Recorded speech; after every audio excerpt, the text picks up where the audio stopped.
লাগি আছে, ভাতো খোৱা নাই, বহুত কষ্ট আজি নহয়। তথাপিতো চালাকাটিত আহিছো যেতিয়া অলপতো কথা কবই লাগিব, লাগিবনে নালাগিব?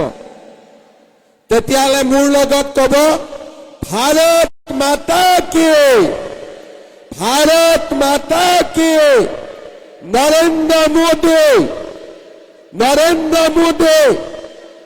বহুত বহুত ধন্যবাদ। আজিৰ সভাত আমাৰ মাজত উপস্থিত অসম চৰকাৰৰ সন্মানীয় মন্ত্ৰী অশোক সিংহাল ডাঙৰীয়া, আমাৰ জিলা সভাপতি গোসাই বসুমতাৰী ডাঙৰীয়া, অশ্বিনী ৰায় চৰকাৰ ডাঙৰীয়া, অৰূপ দে ডাঙৰীয়া, হিতেশ বৰ্মন ডাঙৰীয়া, শংকৰ প্ৰসাদ ৰায় ডাঙৰীয়া, ৰাজীৱ ব্ৰহ্ম ডাঙৰীয়া, দুৰ্গা হাজদা ডাঙৰীয়া, ফাইলাও বৰগিয়াৰী ডাঙৰীয়া, কবিতা বসুমতাৰী ডাঙৰীয়ানী, বিভূতি বৰগিয়াৰী ডাঙৰীয়া, মৈনাৱতী বসুমতাৰী ডাঙৰীয়ানী, লাচিম বড়ো ডাঙৰীয়া, ধজেন ৱাৰী ডাঙৰীয়া, অমৃত বেগ, তিৰ্কি টুডু, অশোক সিংঘি, মনোৰঞ্জন ব্ৰহ্ম, বিনতিবালা বসুমতাৰী, সন্তোষ তৰফদাৰ ডাঙৰীয়া, মঞ্চত উপবিষ্ট বিশিষ্ট ব্যক্তিসকল, আইমাতৃসকল আৰু আজিৰ চালাকাটিত উপস্থিত এই সুন্দৰ সভাত সমবেত আইমাতৃসকল, যুৱক যুৱতী, বন্ধু বান্ধৱীসকল আৰু মোৰ শ্ৰদ্ধাৰ ৰাইজ, আপোনালোকে সকলোৱে জানে যে অহা 2 এদিনতে আমাৰ BTCৰ ইলেকশ্যন ঘোষণা হ'ব আৰু দুৰ্গা পূজাৰ আগতেই আমাৰ BTCৰ ইলেকশ্যন সামৰণিত পৰিব। এইবাৰ ইলেকশ্যনত আমি বিজেপি দলে আগতকৈ ভাল কৰি আৰু সুন্দৰ কৰি ইলেকশ্যনত প্ৰতিদ্বন্দ্বিতা কৰিব বিচাৰিছো আৰু সেইকাৰণে 1 আগষ্টৰ পৰা মই BTCৰ গোটেই কেইটা সমষ্টিতে এবাৰ যাব চেষ্টা কৰিছিলো। আজি মই চালাকাটিত আহিছো, অলপ পিছত মই জমদুৱাৰত যাম, অহাকালি মই পৰ্বতজৰাটো আহিবৰ বাবে চেষ্টা কৰিম। তাৰ মানে এইবাৰ BTCৰ 40টা সিটৰ 40টাতে মই নিজে গৈছো।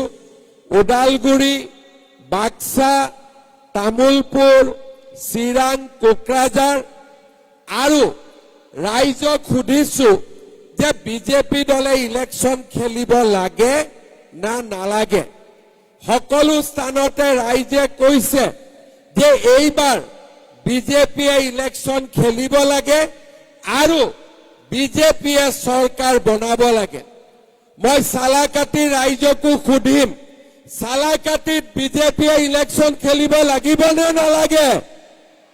লাগিব নে নালাগে? আপোনালোকে ভোট দিবনে নিদিয়ে? অলপ লাহেকৈ ক'লে নহ'ব, ডাঙৰকৈ ক'ব লাগিব, মোৰ কাণত মই শুনাই নাপাওঁ। ভোট দিবনে নিদিয়ে? আমি জিকিম নে নিজিকিম? একদম পাক্কা জিকিম। ঠিক আছে, আমাক কোনে কোনে ভোট দিব হাত দাঙকচোন। বাপৰে, চবে ভোট দিব। আৰু চালাকাটিৰ ৰাইজে এবাৰ যদি ভোট দিম বুলি কৈছে, ভোট দিবই, হয়নে নহয়? এতিয়া ৰাইজ, মই আপোনালোকক কেইটামান কথা ক'ব খোজো। আমাৰ BTC 2003 চনত গঠন হয় আৰু 2003 চনৰ পৰা আজি আমি 2025 চন পালো। আমাৰ BTC 23 বছৰ হৈ গ'ল।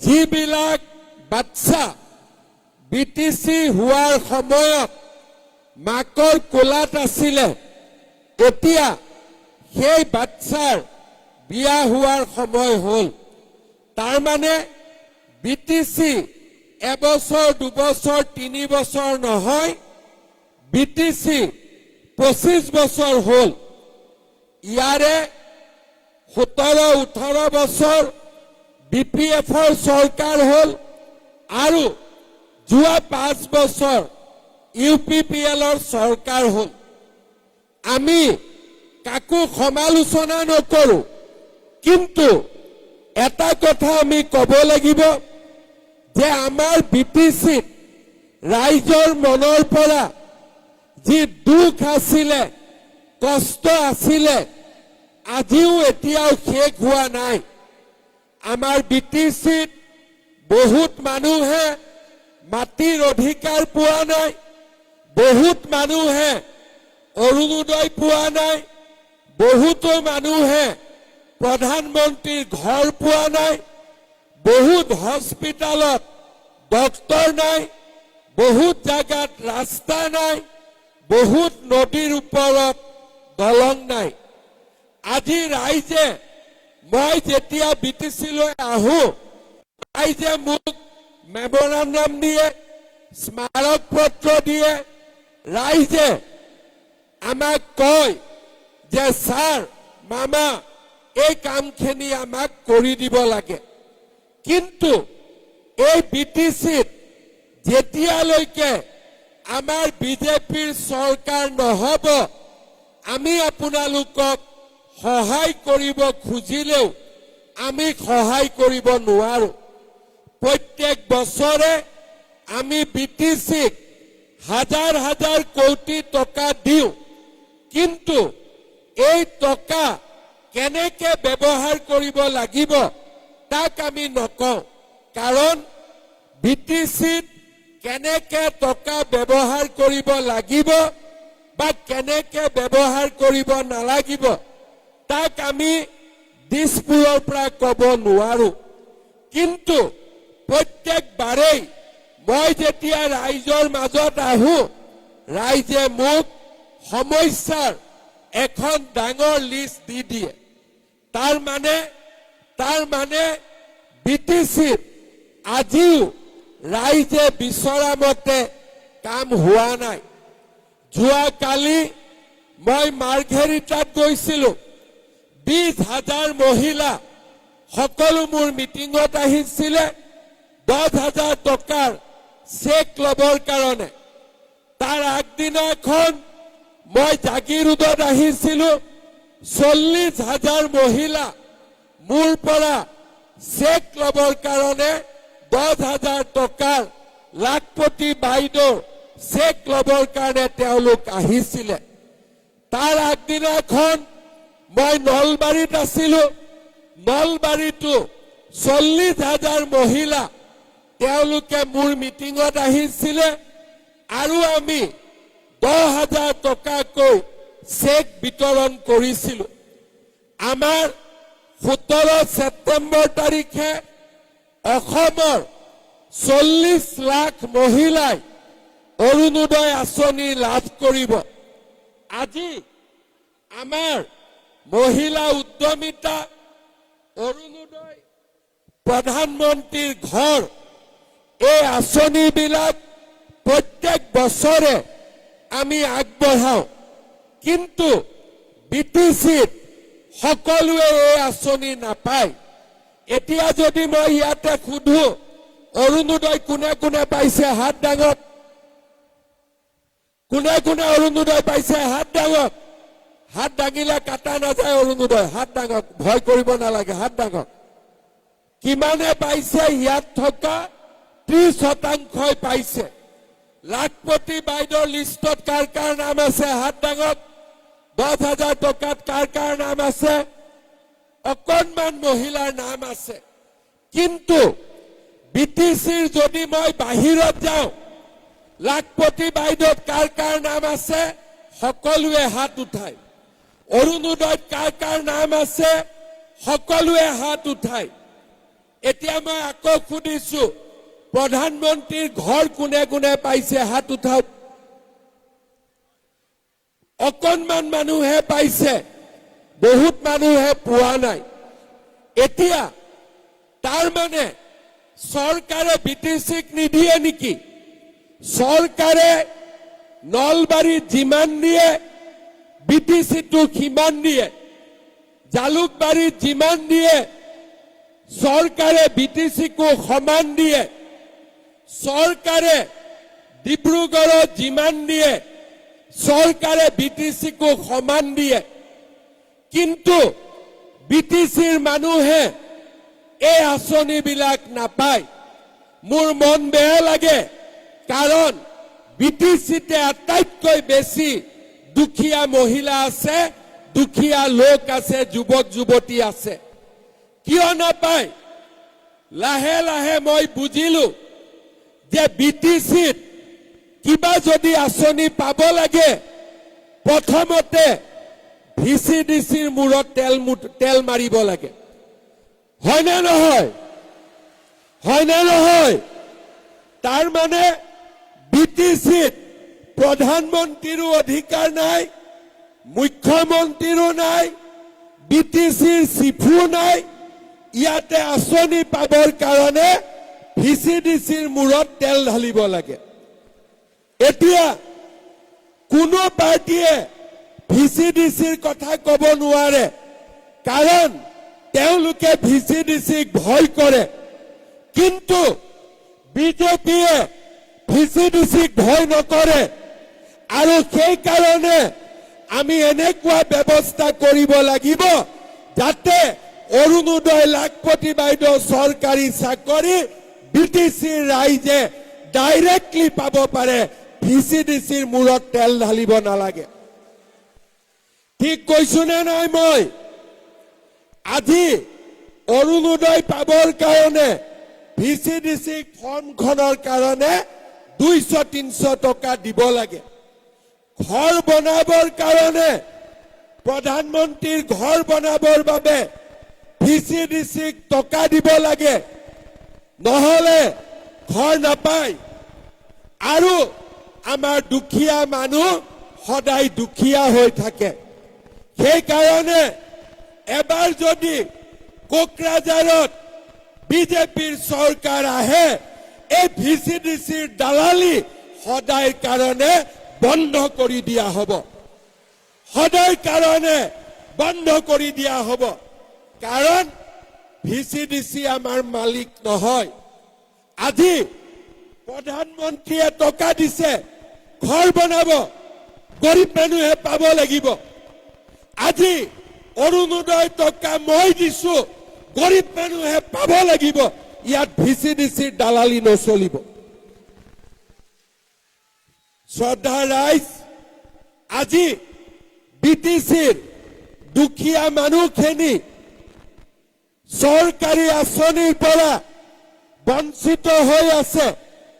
আজি আমাৰ বিটিচিৰ সকলো স্তৰৰ মানুহে অধিকাৰৰ পৰা বঞ্চিত হৈ আছে। কোনোবাৰ বোলে মাটি নাই, কাৰোবাৰ বোলে অৰুণোদয় নাই, কাৰোবাৰ বোলে ঘৰ নাই। মই এটাই ক'ব পাৰো, এবাৰ মাত্ৰ বিটিচিত বিজেপিৰ চৰকাৰ আনি দিয়ক। ইয়াত কোনো দ্বিতীয় শ্ৰেণীৰ নাগৰিক নাথাকিব, সকলো প্ৰথম শ্ৰেণীৰ নাগৰিক হ'ব। সকলো প্ৰথম শ্ৰেণীৰ নাগৰিক হ'ব। সকলো আই মাতৃয়ে অৰুণোদয় পাব। সকলো আই মাতৃয়ে লাখপতি বাইদেউৰ টকা পাব।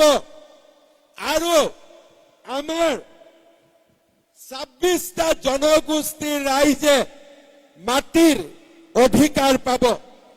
আমাৰ বিটিচিত বড়ো, ৰাভা, শৰণীয়া কছাৰী, ঠেঙাল কছাৰী, বৰ্মন কছাৰী, আমাৰ কোচ ৰাজবংশী, আমাৰ নাথ যোগী, বঙালী ভাষী, আদিবাসী, আমাৰ ইয়াতে গোৰ্খা, হিন্দী ভাষী সকলো লোক বাস কৰে। আৰু এবাৰ যদি বিজেপিৰ চৰকাৰ আহে, সকলোৱে সমান অধিকাৰ লাভ কৰিব, সকলোৱে চৰকাৰী আঁচনিৰ সুবিধা লাভ কৰিব। শ্ৰদ্ধাৰ ৰাইজ, মই এনেই কোৱা নাই, মই যি কওঁ তাক মই সদায় কৰিবৰ বাবে চেষ্টা কৰোঁ। 2020 চনত আমি BTADৰ চুক্তি স্বাক্ষৰ কৰিছিলোঁ। 2021 চনত মই অসমৰ মুখ্যমন্ত্ৰী হৈছিলোঁ। মোক প্ৰধানমন্ত্ৰী ডাঙৰীয়াই কৈছিলে যে তুমি অসমৰ মুখ্যমন্ত্ৰী হবা, BTCলৈ শান্তি আনিব লাগিব। 4,000 লোক BTCৰ আন্দোলনৰ সময়ত মৃত্যু হৈছিলে আৰু গুলীকাণ্ড, বোমা বিস্ফোৰণ, সাম্প্ৰদায়িক সংঘৰ্ষ, গোষ্ঠীগত সংঘৰ্ষ আমাৰ BTCৰ ৰাইজে দিনে নিশাই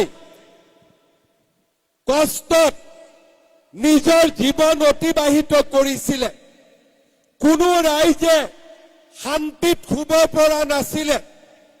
বজাৰলৈ গলে কেতিয়া ঘূৰি আহিম মনত ভয় লগা পৰিৱেশ আছিলে। আজি আপোনালোকে চাওক, মই যিদিনাখনৰ পৰা অসমৰ মুখ্যমন্ত্ৰী হৈছো, BTCত এটাও গুলীকাণ্ড হোৱা নাই, এটাও বোমা বিস্ফোৰণ হোৱা নাই, এজনো লোকৰ মৃত্যু হোৱা নাই। কি BTC আছিলে, কি পৰিৱেশ আছিলে, তাক আপোনালোকে সকলোৱে জানিছিলে। ল'ৰা ছোৱালী কলেজত যোৱাৰ পৰিৱেশ নাছিলে, সদায় হুলস্থুলীয়া পৰিৱেশ আছিলে, আন্দোলন আছিলে, বন্ধ পিকেটিং। কিন্তু যোৱা 5 বছৰত আপোনালোকে এটাও গুলীকাণ্ড দেখা নাই, এটাও বোমা বিস্ফোৰণ দেখা নাই। লাহে লাহে সেই দিনবিলাক আমি পাহৰি গলো। কেনেকে সম্ভৱ হ'ল? অসমত বিজেপিৰ চৰকাৰ, আজি আমি দিনে নিশাই কষ্ট কৰিলো। যিবিলাকৰ হাতত বন্দুক আছিলে তেওঁলোকৰ পৰা আমি বন্দুকবোৰ ঘূৰাই ললো। যদি কিবা বন্দুক গাঁতৰ তলতো আছিলে তাকো আমি বিচাৰি ললো। আজি BTCত বন্দুকো নাই, AK-47ও নাই। বন্দুক চলোৱা লৰাই আজি BTCত খেতি কৰিছে। বন্দুক চলোৱা লৰাই আজি ৰাজনীতি কৰিছে। বন্দুক চলোৱা লৰাই আজি ব্যৱসায় কৰিছে। মানুহ আজি শান্তিত আছে। কিহৰ কাৰণে? অসমত বিজেপি চৰকাৰে প্ৰতিশ্ৰুতি দিছিলে যে আমি BTCত শান্তি আনিম। যদি যোৱা 5 বছৰত আমি BTCলৈ শান্তি আনিলো, এই 5 বছৰত আপোনালোকে বিজেপিৰ চৰকাৰ দিয়ক, আপোনালোকক অৰুণোদয়ৰ পৰা আৰম্ভ কৰি চৰকাৰী চাকৰিলৈকে তাৰ অধিকাৰ দিয়াৰ দায়িত্ব মোৰ। মই সেই কাম পালন কৰিম। শ্ৰদ্ধাৰ ৰাইজ, VCDC মানে কি? বৰালি মাছে সৰু মাছ খায় নে নাখায়? নদীত খায় নে নাখায়? তেনেকে VCDC বিলাকে গৰীব দুখীয়া মানুহৰ তেজ খাই বহি আছে, হয়নে নহয়? VCDC যাব লাগে নে নালাগে? যাব লাগে নে নালাগে? যদি যাব লাগে, বিজেপিক আপোনালোকে ভোট দিব লাগিব। বিজেপিক ইলেকশ্যনত জিকাব লাগিব। এই VCDCয়ে কাকো শান্তিত থাকিব নিদিয়ে। সকলো নাগৰিকৰ ওপৰত তেওঁলোকে অত্যাচাৰ কৰে। আজি BTCত সৰু চৰকাৰী আঁচনি এটা পাবৰ কাৰণেও টকা পইচাৰ ঘোষ দিব লাগে। চাকৰি কথাটো মই নকওঁৱেই। গুৱাহাটীত দিছপুৰত যি চাকৰি ওলায় তাত কোনেও 1 টকাও ঘোষ দিব নালাগে। কিন্তু অকল দিছপুৰত ঘোষ নিদিয়াকৈ চাকৰি পালে নহব, কোকৰাঝাৰতো ঘোষ নিদিয়াকৈ চৰকাৰী চাকৰি পাব লাগিব। আৰু সেই ব্যৱস্থা কোনে কৰিব পাৰিব? সেই ব্যৱস্থা অকল মাত্ৰ বিজেপিয়ে কৰিব পাৰিব, আন কোনেও কৰিব নোৱাৰে। আজি আমাৰ সভাত বহুতো বয়োজ্যেষ্ঠ ব্যক্তি আহিছে, মই দেখিছো। সকলোকে মোৰ নমস্কাৰ। আপোনালোকে এটা কথা মনত পেলাওক, বিজেপি চৰকাৰ অহাৰ আগতে বিটিচিত ইলেকশ্যন কেনেকে হৈছিলে? বন্দুকৰ লগত লৈ মটৰচাইকেলত ল'ৰা আহিব, এই অমুকত ভোট দিবি দেই, উপায় নাই, ভোট নিদিলে গুলি মাৰিব, ভোট দিবই লাগিব। আমাৰ নিজৰ ভোট নাছিলে, ভোটৰ চেণ্টাৰত গৈ পোৱাৰ আগতেই ভোট খতম। কোনে কাৰ ভোট মাৰিলে কোনো হিচাপ নাই।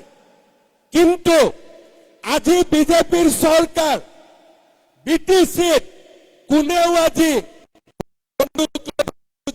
মানুহক নমস্কাৰ কৰি ভোট খোজে, মানুহক নমস্কাৰ কৰি ভোট খোজে যে ৰাইজ আমাক ভোট দিয়ক। ৰাইজক আমি গণতান্ত্ৰিক অধিকাৰ উভতাই দিলো। আজি বিপিএফে হওক, ইউপিপিএলে হওক, বিজেপিয়ে হওক, সকলোৱে ইয়াতে নমস্কাৰ কৰি ৰাইজক ভোট খোজে। কিন্তু আজিৰ পৰা কেইবছৰমান আগলৈকে ইয়াত বন্দুকত ভোট খুজিছিলে। কোনে এই পৰিৱেশৰ পৰিৱৰ্তন কৰিলে? এই পৰিৱেশৰ পৰিৱৰ্তন বিজেপি চৰকাৰে কৰিলে। আৰু তাৰ কাৰণে আজি বিটিচিৰ ৰাইজে গণতান্ত্ৰিক অধিকাৰ ঘূৰাই পালে।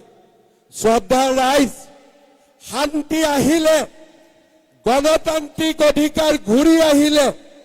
আৰু এতিয়া সময় যে অসমৰ আন জাগাত যেনেকৈ ডেভেলপমেণ্ট হৈছে, আন জাগাত মানুহে যেনেকৈ সুবিধা পাইছে, আমাৰ বিটিচিটো সকলোৱে সমান অধিকাৰ পাব লাগিব।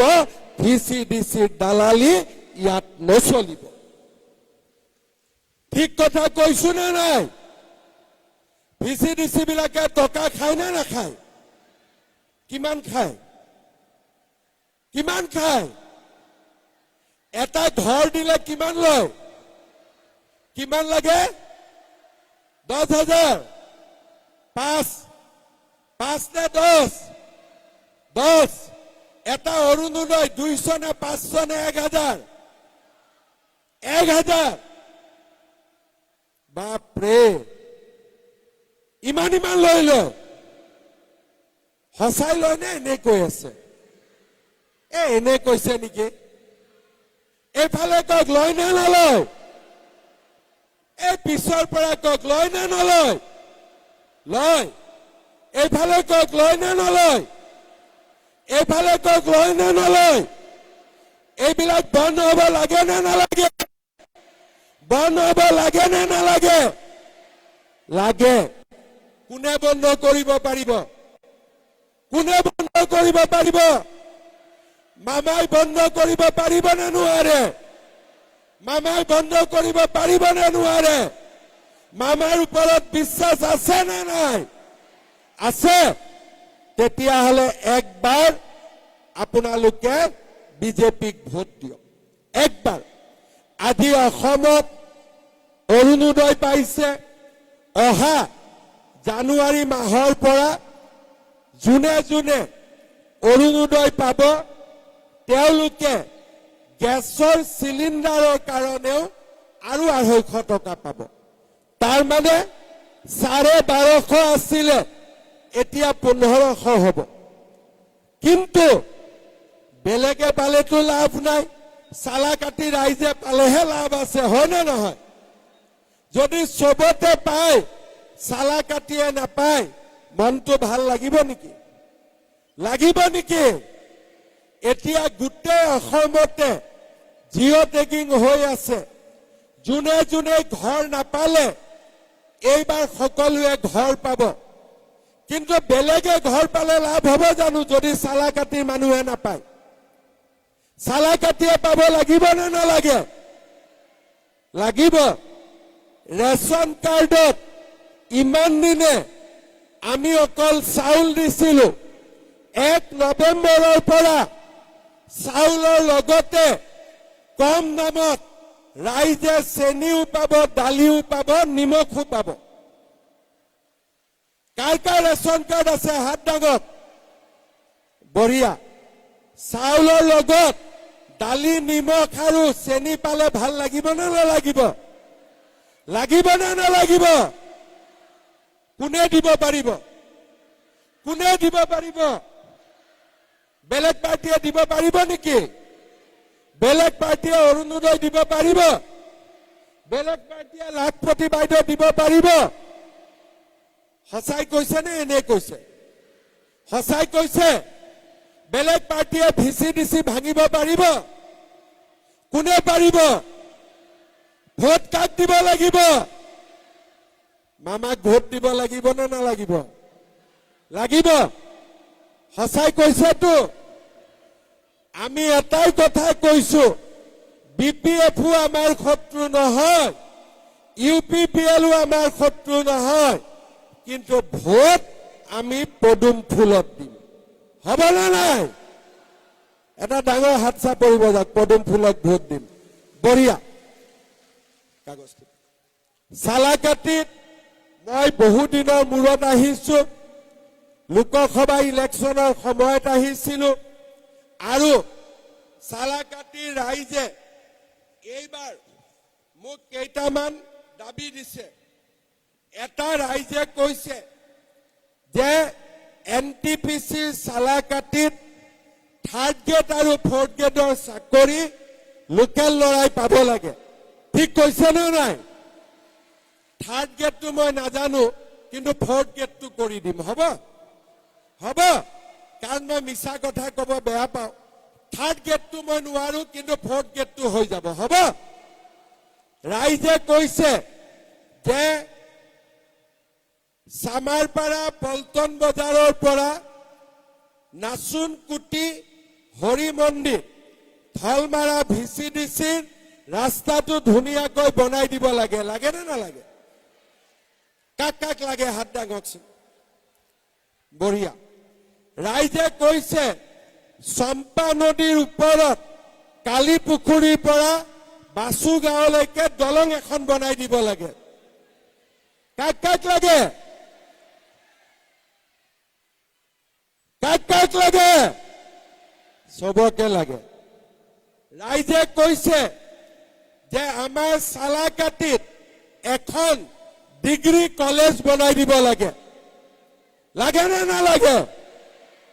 তাৰপিছত ৰাইজে কৈছে বিষ্ণু মন্দিৰ, হৰিহৰ আশ্ৰম, কালীপুখুৰী বিষ্ণু মন্দিৰ, বান্দাৰচাৰা হৰিহৰ আশ্ৰম ধুনীয়াকৈ বনাই দিব লাগে, আৰু চালাকাটিত ইণ্টাৰচিটিখন ৰখাই দিব লাগে। লাগে নে নালাগে? লাগে। চালাকাটিত ইণ্টাৰচিটি ৰখাব লাগে। ঠিক আছে। অৰুণোদয় কাক কাক লাগে? কাক কাক লাগে? হাত দাঙক। ঠিক আছে। লাখপতি বাইদেউৰ 10,000 টকা কাক কাক লাগে? লাগে। প্ৰধানমন্ত্ৰীৰ ঘৰ কাক কাক লাগে? বঢ়িয়া। আমাৰ ৰেচন কাৰ্ডত চাউলৰ লগতে কম দামত দালি, নিমখ, চেনি কাক কাক লাগে? গেছৰ চিলিণ্ডাৰত 250 টকা দাম কমাই দিব কাক কাক লাগে? চবকে লাগে। আৰু VCDC বিলাক বন্ধ কৰি দিব লাগে। কাক কাক লাগে? কাক কাক লাগে? সবকে লাগে বিজেপি কোনে কোনে ভোট দিব পাক্কা দিব পাক্কা দিব ইয়াতে ক্যান্ডিডেট দিম না নিদিম সালাকাটি বিজেপি ক্যান্ডিডেট লাগিব না নালাগে মই শুনাই নাই লাগিব না নালাগে লাগিব ক্যান্ডিডেট দিলে হাৰিব না জিকিব হাৰিব না জিকিব পাক্কা জিকিব ঠিক আছে তেতিয়া হলে আমি আপোনালোকৰ কথা মতে কাম কৰিম আজি বহুত গৰম ৰাইজেও বহুত গৰমত আছে সেইকাৰণে তাতে মাইকটো আছিলে মই বোলো ৰাইজেনো কিমান গৰম পাই আছে অলপ প্ৰেক্টিছ কৰি চাওঁ সেইকাৰণে ময়ো নিজে গৰমত কৈ আছো কিন্তু বহুত গৰম সেইকাৰণে ৰাইজে অলপ পানী টানি খাই থাকিব নহলে আমাৰ গৰমে এইকেইটা দিন শৰীৰটো বেয়া কৰি দিব বিটিচিৰ ইলেকশ্যন দুৰ্গা পূজাৰ আগতে হ'ব গতিকে গৰম পৰিয়ে থাকিব ৰাইজে খোৱা পানী খাব আৰু আমাৰ বিজেপিৰ হৈ আপোনালোকে প্ৰচাৰ চলাব দিল্লীত বিজেপি দিছপুৰত বিজেপি কোকৰাঝাৰতো বিজেপি ঠিক কৈছো না নাই মইতো ইয়াত আহোঁতে মোৰ বিটিচিৰ সমষ্টিবিলাকৰ নামো মুখস্থ হৈ গল সবৰ লগতে চিনা জানাও হৈ গল অহা 5 বছৰত আমাৰ দিছপুৰত যেতিয়া বিজেপিৰ চৰকাৰ হ'ব কোকৰাঝাৰতো বিজেপিৰ শক্তিশালী ভূমিকা থাকিব এইবাৰ আমি যোৱা 5 বছৰ বিটিচিত আমি শান্তি আনিলো এইবাৰ দুখীয়া দৰিদ্ৰ মানুহৰ কাৰণে আমি কাম কৰিম বিটিচিত কোনো দ্বিতীয় শ্ৰেণীৰ নাগৰিক নাথাকিব সকলো প্ৰথম শ্ৰেণীৰ নাগৰিক হ'ব লাগিব আপোনালোকে আমাক আশীৰ্বাদ কৰিব বিজেপিক নিৰ্বাচনত ভোট দিব ইলেকশ্যনৰ সময়ত আৰু এবাৰ আহিব লাগিব নে নালাগে চালাকাটি আৰু এবাৰ আহিম সেইবাৰ আবেলি মিটিং পাতিম হ'ব দিনত বহুত গৰম হ'ব নে তেতিয়া ৰাইজেও কষ্ট কম খাব এই মাহত নাছিলি নে নাই তহঁতি নাচা হৈ গল দে এবাৰ আমি বিহুক গুৱাহাটীত লৈ গলো তাৰপিছত ঝুমুৰক ললো এইবাৰ আমি বাগৰুম্বাক লৈ যাম আৰু তাৰপিছত আমাৰ কোচ ৰাজবংশীৰ ডান্সটোকো লৈ যাম হ'ব হ'ব নে নহ'ব বঢ়িয়া সকলোৱে মোৰ লগত ক'ব ভাৰত মাতা কি ভাৰত মাতা কি বিজেপি বিজেপি নৰেন্দ্ৰ মোদী সালাকাটিৰ কাৰ্যকৰ্তা সালাকাটিৰ ৰাইজ বহুত বহুত ধন্যবাদ আকৌ লগ পাম জয় হিন্দ বন্দে মাতৰম